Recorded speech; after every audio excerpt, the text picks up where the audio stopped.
Hey, welcome to D-Lab, everybody. Many times over the years I received the same type of email inquiring about how do I verify my reverb tank measures correctly and how do I verify that I've got it connected properly to my amplifier. So in this video I'm going to show you guys a simple process to verify those things. Here we go. Okay, for this demonstration we're going to utilize a Fender Super reverb amplifier with its Accutronic reverb tank.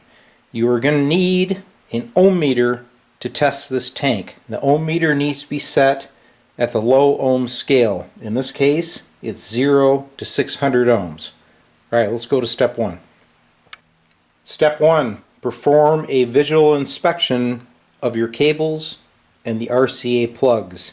Make sure the shields are not frayed. Make sure that these aren't bent over and you can see the inner conductor. If so, replace your cables. Okay, step 2, we're going to measure the resistance of each RCA connector, shield to center. You should see one side that measures approximately 250 ohms. That is the reverb output. The other one is the reverb input, which is much lower, in this case 1.3 ohms.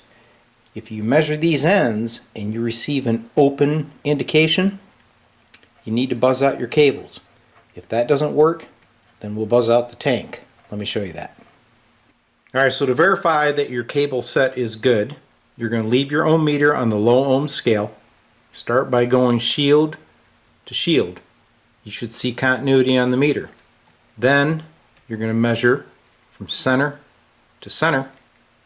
You should also see continuity.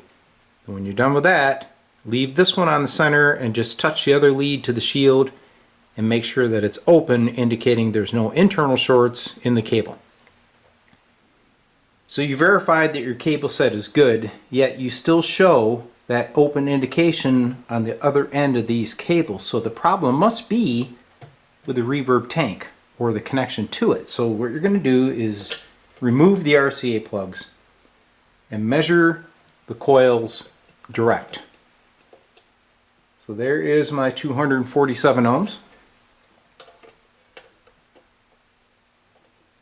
And there is the 1.2 ohms. If you were to measure those at these jacks and one of those was open, the internal coils on the reverb tank is defective. Your only choice is to replace the tank. So now you verified that the resistance is correct for the reverb tank to hook up to your amplifier.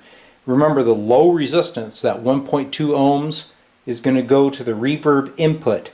So a lot of guys will take a marker and color code this red on right. Okay? So low resistance to reverb input, the 250 ohm goes to the reverb output. So that's all there is to it, guys. If you follow this simple process, verify that tank, it should work fine on your amplifier. If it doesn't, you have an internal fault with the amplifier itself. Hope you enjoyed it.